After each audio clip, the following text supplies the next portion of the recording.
Olá, sejam bem-vindos aos Sobreviventes. Este é um espaço criado para dar voz a histórias que muitas vezes permanecem escondidas pelo medo, pela vergonha e pelo silêncio. Este é um relato de uma colombiana que sobreviveu ao tráfico humano no México. Uma amiga me enganou e me levou para uma rede de exploração sexual. Enquanto embarcava em um avião rumo ao México em março de 2017, Alison Vivas pensava que estava pegando um caminho que lhe traria independência econômica e a permitiria ajudar a mãe a sair da situação de violência doméstica em que vivia. Ela tinha 22 anos, estudava marketing e trabalhava vendendo pacotes para as férias, mas decidiu sair do emprego para aproveitar uma oportunidade que surgiu. Sua amiga Milena havia conseguido para ela um trabalho em Cancún, a mais de 2.000 quilômetros de sua casa, em Bogotá. Mas o que ela viveu desde que saiu daquele avião foram meses e meses mais sombrios da sua vida, e uma experiência que hoje, 8 anos depois, ainda lhe causa dor. A Alison foi vítima de uma rede de tráfico de pessoas com fins de exploração sexual, um crime que, segundo estimativas das Nações Unidas e da Fundação Walk Free, afeta mais de 6 milhões de pessoas no mundo. Após anos em silêncio, ela decidiu contar sua história num podcast. Posteriormente, falou com a BBC News Mundo. Vocês vão ouvir agora o relato de Alison. Gente, vocês podem ver que todas as pessoas que caem nesse tipo de golpe, nesse tipo de coisa, elas sempre têm uma vulnerabilidade familiar, psicológica, alguma coisa nesse sentido. Tá? Vamos lá. Relato da Alison. Minha mãe era empregada doméstica. Trabalhava muito, porque sempre foi ela que supriu absolutamente todas as necessidades da casa. Meu pai estava presente, mas eu preferia que não estivesse. Ele era abusivo e preguiçoso. Nunca trabalhou, a única coisa que ele fazia era beber e nos bater. Chegar em casa sempre significava apanhar ou ser xingado. Se eu me trancava no quarto, começava a ouvir as brigas do lado de fora, que se escalavam até eu ter que sair e intervir para defender minha mãe. Assim eu cresci com uma grande frustração por viver naquele lugar sem recursos e repleto de recordações traumáticas. A única coisa que eu queria era correr dali, sair. Queria um futuro diferente, um caminho que me permitisse ir embora e levar minha mãe. Quando entrei na faculdade, fiz uma amiga chamada Luísa e ela me apresentou a Milena. Nós três éramos muito unidas. Eu ia comer na casa delas, elas vinham na minha casa, estudávamos juntas e saíamos ocasionalmente para tomar uma cerveja. Até que um dia, Milena nos disse que iria para o México. Uma pessoa que ela tinha conhecido no trabalho lhe ofereceu uma oportunidade em Cancún. Milena foi embora, mas continuamos em contato. Ela nos dizia que seu trabalho era fácil e bem remunerado, e chegou a nos mostrar um restaurante por chamada de vídeo. Eu queria uma oportunidade assim. Como que eu ganhava no meu trabalho, tinha que escolher entre pagar o semestre da universidade e comer. Como éramos boas amigas, Milena me disse que ia falar com seu chefe para ver se tinha uma possibilidade de irmos trabalhar lá também, eu e Luísa. E assim chegou a oportunidade que mudou minha vida. A viagem. Em poucos dias, eu já estava em contato com o chefe de Milena e sua secretária, planejando minha viagem. Meu plano era juntar dinheiro suficiente para pagar o próximo semestre da universidade e voltar para a Colômbia. Eles me ofereceram para me emprestar o dinheiro para eu tirar o passaporte e comprar a passagem de avião. Eu achei que essa generosidade se dava pelo fato de eu ser amiga da Milena e ela dar muito bem com seu chefe. E era assim que funcionava na Colômbia. Se você é amigo da pessoa certa, tem privilégios. Eles me explicaram detalhadamente o que eu tinha que fazer ao chegar em Cancún. Passar pelo posto de segurança número 1 e dizer que eu ficaria ali por uma semana de férias. Decidi ir sem contar nada a ninguém. Minha mãe sempre foi super protetora e eu sabia que ela não iria entender. Passei sem problemas pela imigração e fui recebida por um homem não muito simpático no aeroporto. O chamavam de Foca. Foca me levou para a casa onde eu ficaria. Eles também ofereceram um lugar para eu ficar. A casa ficava em uma rua sem saída, acessível apenas pelos moradores. Era longe e isolada das demais. Ali, uma outra mulher colombiana me recebeu e foi muito gentil comigo. Ela se chamava Angélica e era responsável por cuidar da casa e das pessoas que viviam ali. Tudo estava indo perfeitamente bem, tanto que eu liguei para minha mãe. Disse a ela que eu estava no México e ia passar um tempo ali trabalhando. No dia seguinte, chegou um homem que eu não conhecia e começou a falar comigo. Ele me entregou um contrato que eu tinha que assinar. O contrato dizia que eu tinha uma dívida de 170 mil pesos mexicanos, 58 mil reais, com a empresa que iria trabalhar, devido aos trâmites do passaporte e do voo. Eles iriam ficar com meu passaporte até que eu pagasse toda a dívida devida. Não vou mentir, eu não sentei para ler o papel palavra por palavra, nem sequer parei para pensar se eles tinham me emprestado todo aquele dinheiro. Segundo as contas que eu tinha feito pela conversa com a Milena, em menos de 6 meses eu terminaria de pagar a dívida e teria um salário integral só para mim. O restaurante. Me disseram que o lugar que eu iria trabalhar ainda não estava aberto. Então me levaram onde minha amiga Milena estava trabalhando, e que era o mesmo restaurante que eu tinha visto na chamada por vídeo com ela. Ficava na Praça dos Touros. Eu jamais imaginaria que algo estranho poderia acontecer em um lugar tão frequentado por tantas famílias e turistas, principalmente porque eu estava lá graças à minha amiga. Ao chegar lá, me entregaram um vestido branco justo para vestir. Era horrível, mas eu pensei que era tópico do restaurante com um uniforme chamativo, ou que era por causa do calor. Fiquei repetindo isso para mim mesma para não ficar angustiada, mas desde que pegaram meu passaporte, eu passei a ficar incomodada. Uma sensação que algo não estava certo. No restaurante, ninguém disse o que tinha que fazer. Fiquei bastante confusa, mas à medida que as horas se passavam, me dei conta que as minhas colegas se sentavam na mesa com os clientes e depois de um tempo saíam do restaurante com eles. Foi aí que eu me dei conta do tipo de trabalho que se tratava. Comecei a perguntar e me explicaram. Aqui, nós temos que fazer e nós temos que sentar com os clientes. Você é responsável por fazer que essa pessoa te tire do restaurante para um encontro para um serviço sexual. Então, o cliente vai, paga no caixa pelo tempo que ele quer passar com você. Um motorista do restaurante leva vocês em outro lugar que é dos mesmos donos. Ali você faz o serviço, cumpre o tempo e o motorista te traz de volta para o restaurante. O álcool que o cliente consumia no restaurante e o que ele pagava pelo serviço era a única maneira possível de diminuir a dívida.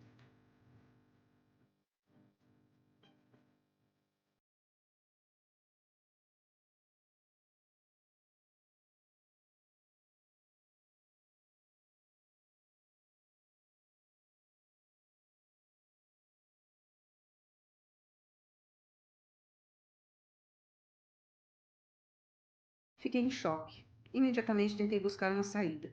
Falei com o homem que me fez assinar o contrato e com a Angélica. A conclusão sempre era a mesma. Minha única saída era pagar a dívida e havia só uma maneira de fazer isso. Eu tinha que adaptar à realidade, custe o que custasse.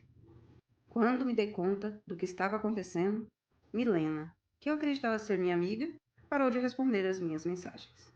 Com o tempo, descobri que ela era parceira do chefe nos negócios.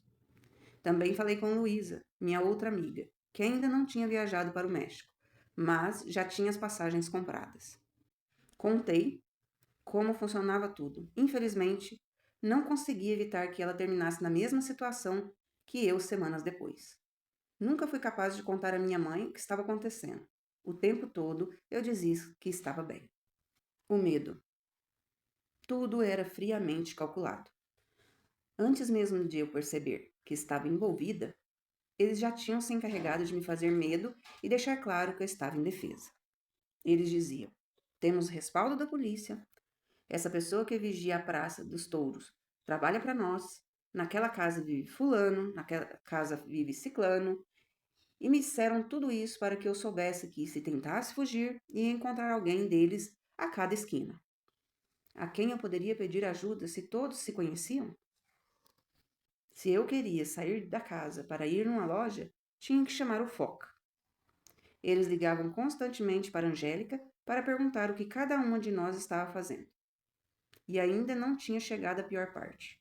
Trabalhei no restaurante por 1 mês e meio. Tentei me adaptar com a única intenção de pagar a dívida o mais rápido possível, mas não me saía bem. Não tinha experiência nem vontade de fazer o trabalho. Nunca consegui me sentar com o cliente e vender meu serviço. Eu só fazia quando alguém pagava por mim, porque não era voluntário. o inferno. Finalmente chegou o dia que nos levaram ao lugar novo onde iria trabalhar. Naquele momento, a Luísa já havia chegado. Uma pessoa conhecida era um alívio nessa situação. O lugar já não era um restaurante, mas um bar. E não ficava em uma área movimentada, mas em uma rodovia nos arredores de Cancún. Não havia mais nada a esconder. A fachada era vermelha, com preto, e tinha um letreiro enorme com a silhueta de duas mulheres nuas e o nome do lugar era Bandidas.